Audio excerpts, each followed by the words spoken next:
What's going on, everybody? Welcome back to the channel. I didn't anticipate making a video about this game, and I'm not going to talk about the Jets versus Sharks because that was a snooze fest. The Jets didn't look like they cared, so I wasn't going to make a video about it. But now, here I am, watching what happened just after the game, and I was like, oh my god, this team's turning into a soap opera. We are getting some juicy stuff here from Rick Bowness, from Mark Scheifele. This stuff is intense. We're going to talk about all of it right now. So for context, if you have not been paying attention to what the Winnipeg Jets are doing lately, they just lost 3-0 to the second worst team in the NHL, the San Jose Sharks. And the Sharks are a very bad team that only have one win in their last 15 going into last game. And hey, guess what? Their only win was against the Winnipeg Jets. Well, I thought today, I'm like, hey, you surely can't lose to San Jose twice, right? They're a team that only has 19 wins. I was wrong.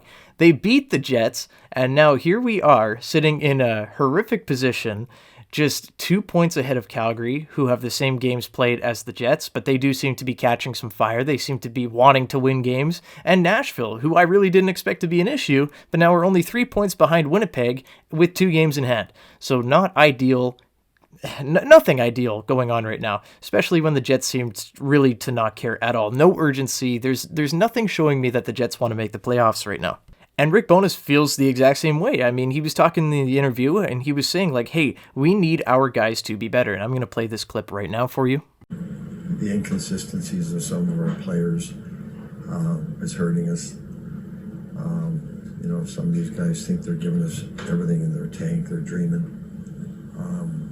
So we got a lot of guys in there giving us everything they can, and we just need a few more guys to jump on board. It's not over. We're still in the 8th spot, and we're going to find out what we're made of over the next little while.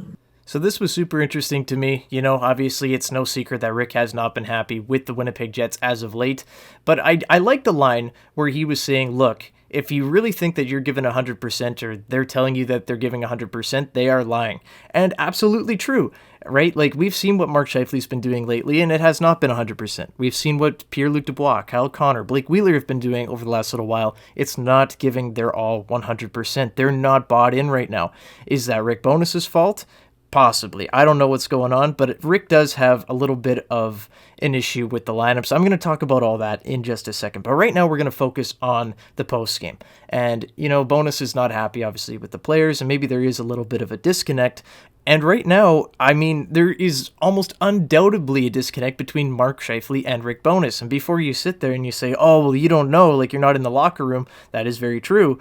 But this clip says a lot. Rick doesn't even say words here. Dylan DeMello spoke to the importance of, hey, just because we didn't score, we still got to keep that shot clock high. Mark said, hey, the way I like to play is hold on to the puck, hold on to the puck, look for that pass into the slot. I mean, it sounds like you're getting 2 different camps of thought in terms of how to get out of this scoring slump. We had enough scoring chances to win the hockey game. The eye roll said it all. So, obviously there is an issue. Mark Scheifele is not on the same page as Dylan DeMello. Dylan DeMello is not on the same page as Mark Scheifele. And it doesn't appear that Rick Bowness and Mark Scheifele are on the same page either. So right now, what do you do in this situation if you're Rick Bowness? He just says, oh, we got to keep trying to break through to these guys. And that's great, and I love Rick Bowness, and I'm sure the guys in the locker room do, but there is obviously a disconnect. I don't know when it happened. Must have happened somewhere, at the first part of the year. I don't know if we just started hitting adversity, we went on a losing streak and just things weren't the same, if something else happened in the locker room. But right now it does appear that Mark Scheifele does have an issue with Rick Bowness, and Rick Bowness is frustrated with Mark Scheifele. So there is some drama going on here. And there's some drama going on outside of the locker room as well, as now fans are starting to get upset with the lack of effort, right? Like, we as fans, we want to see a winning product. We want to see a product of a team that cares. We don't want to keep seeing this lifeless Jets team just head out there and hope that Connor Hellebuyck can make 40 saves and, they just come out of it with a victory. The Jets have 6 goals in their last 5 games.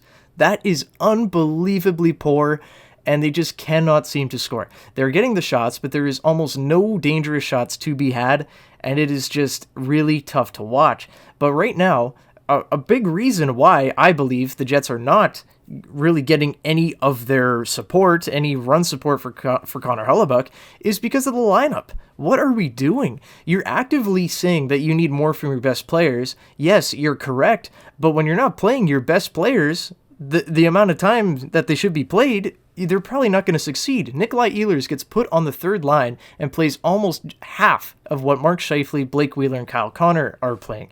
These guys are not doing anything. They are just floating out there. And we've seen this. This is nothing new. They've been floating for a while. And I don't have anything against these guys, but if they're not going to be playing like your best players, don't give them first line minutes. There's all of this talk, at the beginning of the season, how Rick Bowness is going to keep the Jets accountable. And what has he done? Besides the little benching that Scheifele and Connor got, what has he done? Where is the discipline for guys like Blake Wheeler, Neil Pionk, Scheifele for the majority of the year, Connor for the majority of the year, Pierre-Luc Dubois? Why is it always Nick Ehlers that gets put down in the lineup? I don't understand that. He looked like the best player on the ice with Adam Lowry and Mason Appleton the other night. And what did the other guys do? Nothing. Completely invisible all night long. And we're just sitting here watching the Jets just actively just shooting themselves in the foot. What are they doing? I just don't understand it. Rick can want everything out of his players, and there has to be more of a compete level from this team. There has to be more of a give a fuck attitude in that locker room if they're going to want to make the playoffs. And if they do make the playoffs, you need that attitude every single night. There cannot be an off night. And right now, he's just doing himself no favors with the lineup. They're just not working. They've proved not to work. And here we are. We just keep messing around with it, and it's just frustrating because I really like Rick Bowness as a coach, as a person, whatever, but right now he is just not helping himself at all. The team does not seem to be buying in. He does not seem to be able to put together a lineup that works and that can score consistently. And now, if you don't have either of those things, then you're screwed. You're in the position that the Winnipeg Jets are in right now. You are a losing hockey team, and the Jets have not looked good since like the middle of January. It has been really rough sledding out here. They're not getting, the elite goaltending from Connor Hellebuyck that they got in the first half of the season. They're not getting the Josh Morrissey, just lights out games. He's still playing fine, but he's not at that level that he was maybe in the first 50 games of the year right now. I do believe that he is hurt. Ever since he got that hip injury, he's not been the same. So now the Jets are in trouble. There are two hungry teams behind them, and hey, the team that they're icing right now, they do not seem to care. They're just around. They're just here to play hockey. And I would love if that could change. I would love if the Jets could make the playoffs, but I don't know if they're going to. I really don't know if they're going to. There just seems to be no buy-in right now from this team, and I fear that this may be the end for this core. I talked about it in my last video about the core and everything like that, but I fear that this could really be the end of it. And I think it could end very messy here. Just based off of how angry and frustrated Rick Bowness looks, there does seem to be a growing problem in the locker room. And I just am really excited to see the end of season, locker room clean out interviews. I want to see what happens and, kind of what these guys say. Maybe we'll get some insight into what happened in the second half of the year. But right now, the Winnipeg Jets sit at rock bottom, and it is totally up to them to figure it out and get themselves out of there. Their fate is absolutely in their own hands right now. If they want to win, if they want to make the playoffs, they can do it, but they have to start caring. They have to start winning. They got a couple huge games upcoming against Calgary and Nashville. Those have to be wins if you want to make the playoffs, and you have to show that you want to be there. If not, I think there's going to be some pretty substantial changes to the core come next season.